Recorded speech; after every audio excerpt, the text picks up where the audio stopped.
민주당은 앞서 임종석 전 실장 얘기도 했습니다만 최근 공천을 앞두고 이 친명과 친문 싸움이 격화되고 있습니다. 그런데 여기에 과거 문재인 저격수로 불렸던 이현주 전 의원이 민주당에 복당할 가능성이 제기되면서 좀 더 이 싸움이 불이 붙은 것 같습니다.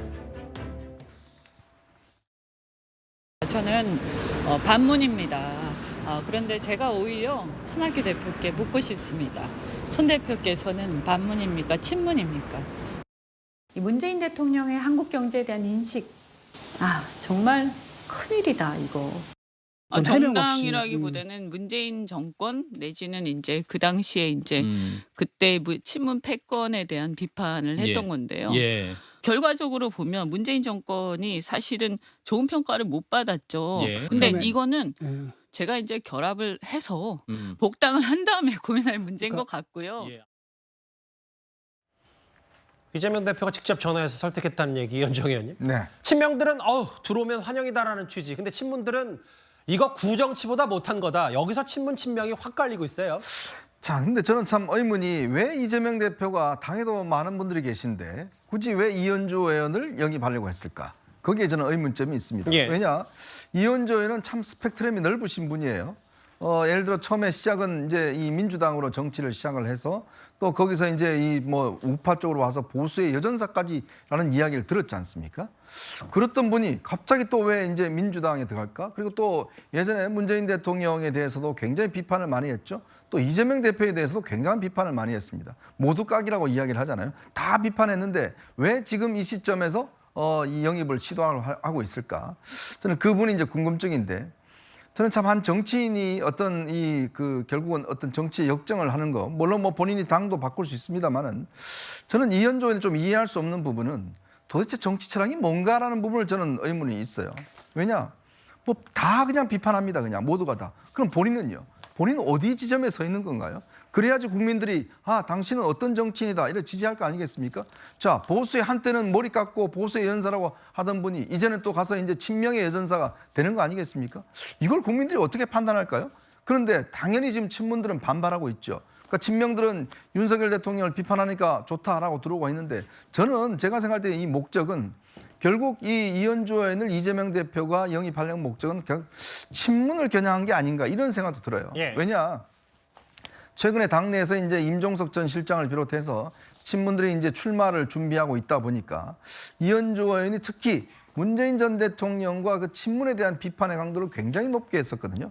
그러면 본인이 할 수 없는 이야기, 즉 이재명 대표가 할 수 없는 이야기를 이현주 의원으로 하여금 뭔가 해주기를 바라는 게 아닌가라는 저는 의문도 있습니다.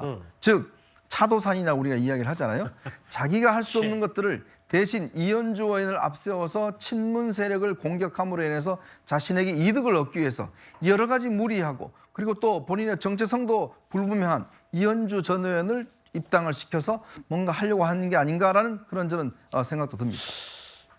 최진봉 교수님 이런 것 같아요. 그러니까 이현주 의원이 당을 많이 옮긴 것 자체에 대한 비판과 논란이 있을 수 있더라도 일단 그걸 접어들어도 당대표 이재명 대표가 직접 복당을 권유했다는데 과거에 이렇게 문재인 전 대통령을 많이 비판했던 사람을 지금 당 통합이 먼저고 있는 사람들 나가는 판에 밖에 있는 사람을 들어오는 거에 힘쓰는 게 맞느냐라는 그래서 차도살인 아니냐 이 비판에 대해서는 어떻게 생각하세요? 그러니까 이재명 대표가 이현주 의원을 이제 만약에 들어오게 되면 복당하게 되면 이용해서 공격을 한다 이런 개념은 아닌 것 같고 왜냐하면 이현주 의원은 지금도 계속 윤석열 대통령을 비판해요. 그러니까 윤석열 정부에 대한 비판적 입장을 갖고 있기 때문에 이제 저는 뭔가 직접 전화를 받으셨다고 하니까 그 부분에서는 제가 부인할 생각은 없고요. 아직까지 이제 논의가 진행되고 아직 결정된 게 없습니다. 현재는 그런 상황이란 말씀을 먼저 드리고 그리고 만약 복당을 하게 되면 이제 아마 의도는 이랬던 것 같아요. 제가 그냥 이걸 추측해서 생각을 해보면 소위 반윤 연대라고 하는 부분을 통합할 필요가 있다는 생각을 했을 가능성이 있다. 왜냐하면 반윤 연대를 통해서 윤석열 정부에 대한 중간 평가 또는 심판론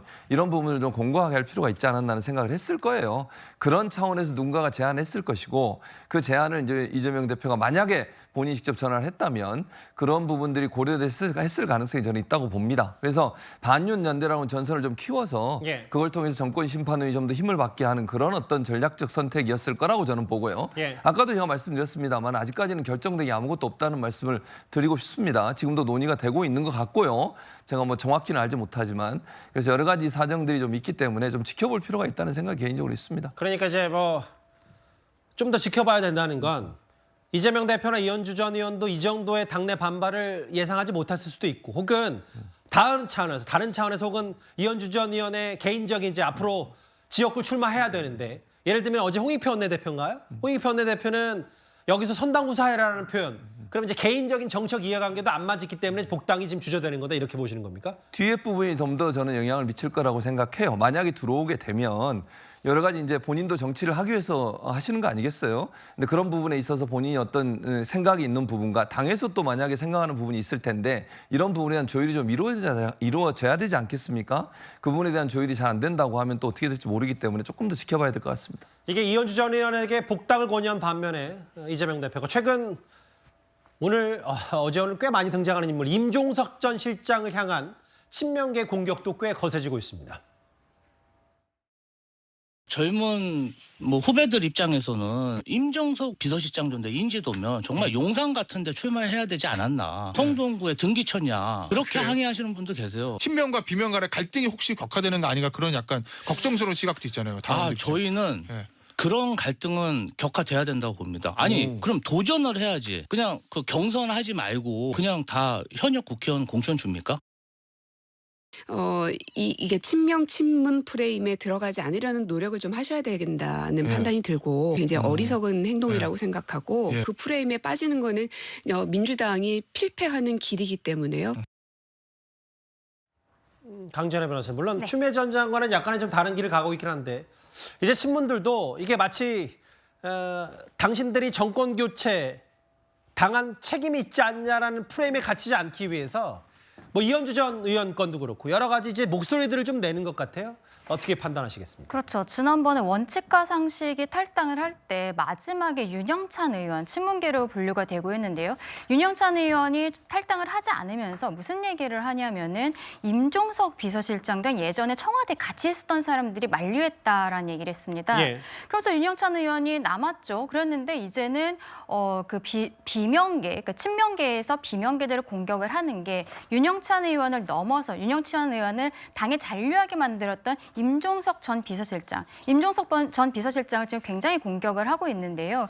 임종석 비서실장은 사실은 문재인 정권에 있어서 정말로 핵심 인물이라고 볼 수 있고 그리고 586 운동권에서도 역시 핵심 인물이라고 볼 수 있습니다.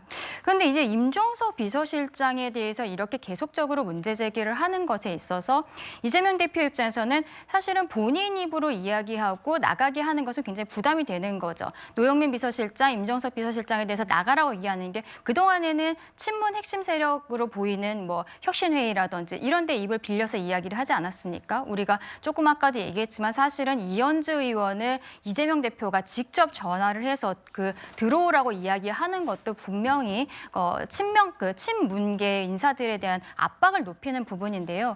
조금 아까 방송에서 나왔는데 요즘에 김주호 당대표실 부실장이 인터뷰를 많이 하고 있습니다. 예, 맞아요. 이야기를 하면서 임종석 비서실장에 대해서 성동에다가 등기 쳤냐 이런 이야기를 하고 있어요. 굉장히 좀 저는 저급한 표현이라고 생각을 하는데요. 임종석 실장이 어디에서 출마를 하던 간에 그것은 본인의 자유라고 생각을 하는데 지금 하는 얘기는 뭐냐면 그 지역과 원래 홍익표 의원이 지역구인데 서초을에서 출마를 하겠다고 하니까 거기는 후배들한테 줘야 되는 거 아니냐라고 이야기를 했죠. 근데 그러면서 하는 얘기가 나중에는 우리는 경선을 해서 흥행을 하는 것이 좋다. 그게 국민들에게 보기 좋다라는 얘기도 했습니다. 조금 아까 영상에서 그 뒷부분은 잘렸던데요. 이게 앞뒤가 참 맞지가 않아요. 그렇다면은 정치 신인이 왔을 때 민주당에서는 경선 룰에 신인에 대한 가산점, 청년에 대한 가산점 이런 것들이 있습니다. 그럼 임종석 실장이랑 정확하게 그거를 경선을 하든지 이렇게 해서 흥행을 하면 되는데 앞뒤가 맞지 않는 얘기를 하면서 등기 쳤냐는 얘기로 굉장히 감정을 긁고 있거든요. 이거는 저는 근데 여기에 대해서 문재인 전 대통령이 아마 금명 내에 좀 의견을 표명하는 과정이 있지 않을까라는 생각도 좀 하고 있습니다. 이재명 대표의 문 전 대통령 예방 소식도 이제 바로 들려오지 않으니까 여러 가지 해석들도 좀 있고요. 친문과 친명 간의 총선 앞둔 공천 갈등 얘기까지 길지 않게 만나봤습니다.